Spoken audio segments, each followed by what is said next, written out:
I'm often amazed at the tone-deafness of Francis. On the one hand, one day he'll make public statements railing against real evils in the world, and he'll make them in such a way that can be easily turned around and applied to what he is doing to the faithful, that if he's not trolling us, they'd be surprised. And then the next day, he embraces just open heresy. It's just amazing to watch sometimes. I have another example of this from him today, and it really leads into something that needs to be talked about. He is restructuring the church, and he is doing it with most people not noticing. 2022 looks like it's going to be the year that he restructures the Roman Curia entirely, and there are some major implications of that. So let's dive into the story. But first I wanted to give thanks for the patrons and channel members for their continued support of this channel. By contributing $1 a month to the work of this channel, they keep this news and analysis coming, so a big thanks to them. If you want to become a patron of this channel, there are links to Patreon and Subscribestar in the description box below, or you can click the join button below the screen. Thanks, and on to our story, which is Francis saying something, frankly, that is so smug that it's almost unbelievable. Headline from an outlet that is no bastion of Catholic orthodoxy, America Magazine. Pope Francis praises Sister Janine Gramick's 50 years of James Martin-style ministry in handwritten letter. Now, he always says these things lately anyway in handwritten letters. It provides implausible deniability, and frankly, I'm pretty tired of it. He did this previously with Pastor Jimmy Martin of the Jesuit Church when he gave him a handwritten note saying how he loved his work and how he should keep that going. And recently, he did that with New Ways Ministry as well. Now he does this to New Ways Ministry's founder, Sister Janine Gramick, who, since the early 1970s, has been a leading voice among modernists for the church to change what it teaches on a specific sin that cries out to heaven for vengeance. A sin that we associate with Pastor Jimmy Martin of the Jesuit Church. If I'm being evasive here, it's because of the sensibilities of this place, and that's the only reason. Sister Janine's group, New Ways Ministry, has been condemned by the Vatican in past decades. Now, Francis is signaling that it is the dawn of a lavender new era in the church. There's a pattern here, and it leaves me begging a lot of questions, including about Francis himself. Just think about that for a while.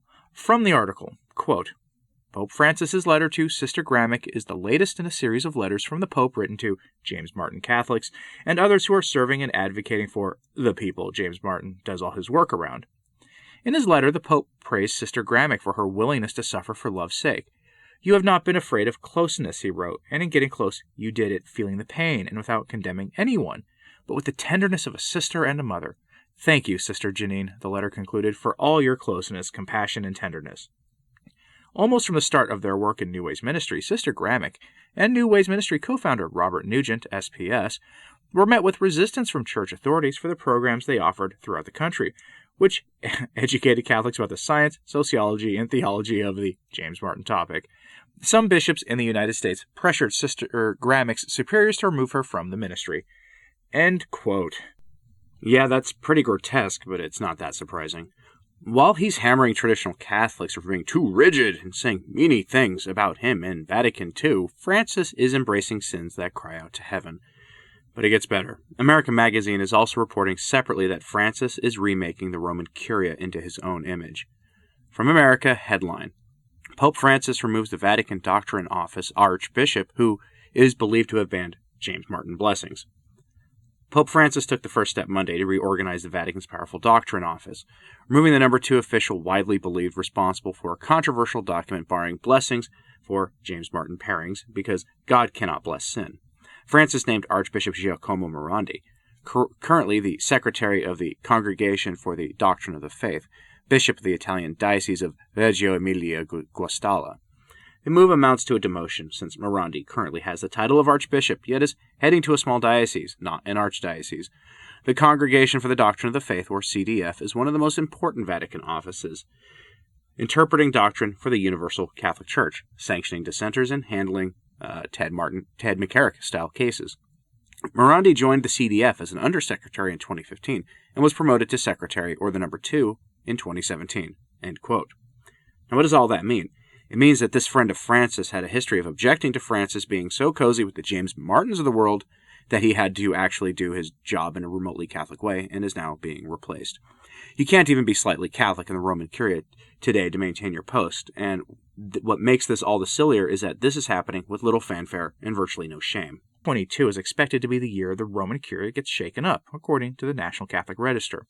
In a story with the headline, Why 2022 Could Shake Up the Roman Curia, this year could see sweeping changes at the top of the Curia, even without the publication of the long-awaited New Vatican Constitution, expected to be called Predicate Evangelium, we get a report about sweeping changes to the governance of the Church that will happen over the course of the year, as well as a forthcoming document that will change some aspects of the structure of the Roman Curia. Now, this is more of Francis being that great reformer that Austin Ivray, his professional fan fiction writer, has framed him as. It's the job Francis was given his post for by the St. Gallen Group and is running full steam ahead on his program. In the process of reforming the Roman Curia, he has done something remarkable. He sent all the bishops from Africa basically home. Quote, Last year ended with a major change in the Roman Curia, the departure of Cardinal Peter Turkson as prefect for the dicastery for promoting integral human development. Pope Francis decided not to renew the mandate of the 73-year-old Ghanaian cardinal, although he is 2 years away from the customary retirement age. Cardinal Turkson's departure means that the Vatican no longer has a single African leading a curial department.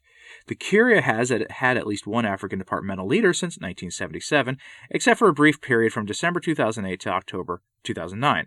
Among the prominent African figures serving in the Catholic Church's central bureaucracy was Cardinal Bernardin Gantin from Benin, whose curial career from 1977 to 1998 included leadership positions at the Pontifical Council for Justice and Peace, the Pontifical Council Cor Unum, and the Congregation for Bishops.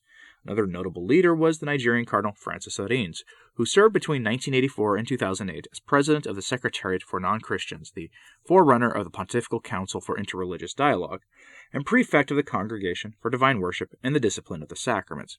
Cardinal Robert Sarah from Guinea was president of the Pontifical Council Cor Unum and prefect for the Congregation for Divine Worship from 2010 to 2021.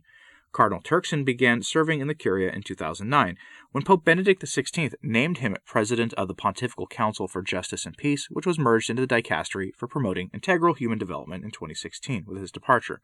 The most senior African prelate in the Curia is now the Tanzanian Archbishop Protaze Rugambwa, secretary of the Congregation for the Evangelization of Peoples. End lengthy quote. And, I'm sure I'm not the only one when I say this, but if the Dicastery for Integral Human Development went away, I wouldn't shed a tear. But all this gets better, you see. Cardinal Pell has since stepped down from his own post in the Curia. His position has been vacant for some time. Cardinal Willett is expected to retire, among other voices known as being moderate voices in the Curia. Francis is cleaning house and making room for his own people. The time of playing nice with those who are okay with maintaining some vestiges of identifiable Catholicism are over, it appears, and over all this looms something large. With the retirements among the cardinals comes the simple fact that Francis will have to hold a consistory probably this year, where he will elevate his favorite bishops to the positions of cardinal. By extension, he'll then need to consecrate some new Francis bishops. Which brings me back to Sister Janine Gramick and Pastor Jimmy Martin of the Jesuit Church. We've been expecting all last year for Francis to give Jimmy a promotion, to either make him an auxiliary bishop or to make him a cardinal priest, either of which would be the biggest endorsement of Jimmy Martin that he could possibly give him. Will there be a consistory in 2022? Who really knows? We know Rome is busy with writing its follow-up to Traditionis Custodes with the aim of gutting groups like the FSSP, so they may have their hands full. With the organization running what purports to be the Catholic Church running full steam ahead into a modernist reform and renewal, what are faithful Catholics left to do? The late Bishop de Castro Meyer reminds us of what we should do. Here he was speaking of those who refuse to associate with the new Mass, but in reality, his point stands to reason on any issue of faith and morals that modernist Rome is running wild with at this time. Quote, This aspect is of the very essence of the papacy. It cannot be put aside. Forgetting it would have the worst consequences, leading people to believe that the Pope is master of the Church, that he can do what he wants, ordain and rescind according to that which might seem best to him, the faithful being always and absolutely obliged to obey him. Upon reflection, it is clear that this conception attributes to the Pope omniscient and omnipotence, exclusive attributes of God. It would be idolatry, transferring to the creature that which is proper to divinity. This is why the First Vatican Council, defining the powers of the Pope, took care also to define its purpose and its limits. The Pope must keep intact the Church of Christ, through which the divine Savior perpetuates his work of salvation. Therefore, he must maintain the structure of Holy Church as the Lord has constituted it. He must vigilantly preserve and wholly transmit the faith and morally receive from the apostolic tradition. Should the Pope be unfaithful to this mission, the grave duty of Catholics is to resist him in order to remain faithful to Jesus Christ, of whom the Pope is only the vicar. End quote. And this feature he's talking about here is papolatry, or this idea that the Pope is indefectible, meaning never wrong. We see people who believe that all the time, and it really gives me a headache. Just remember, no pope, real or, just someone the world sees as pope like we have now, has the right to change the faith. They are the preservers and teachers of the deposit of the faith, the supreme shepherd, whose primary job it is to preserve the faith and be the voice of Christ in the world. Francis has taken what authority he believes he has and has used it to twist the faith to fit the values of the world, making the Catholic faith barely recognizable as a consequence. His shakeup of the Roman Curia means that the chances of a Francis cardinal becoming the next pope at the next conclave go up dramatically, and the sad thing is that most Catholics will just accept it when it happens, as if it's the will of God that we get a heretic on the throne of Peter. It's mind-boggling, but it's true, and you know it is. Let me know what you thought of this in the comments, please. Again, thanks to the patrons of this channel for keeping this work going into 2022. Like and subscribe if you haven't, it really does help, and as always, pray for the Church.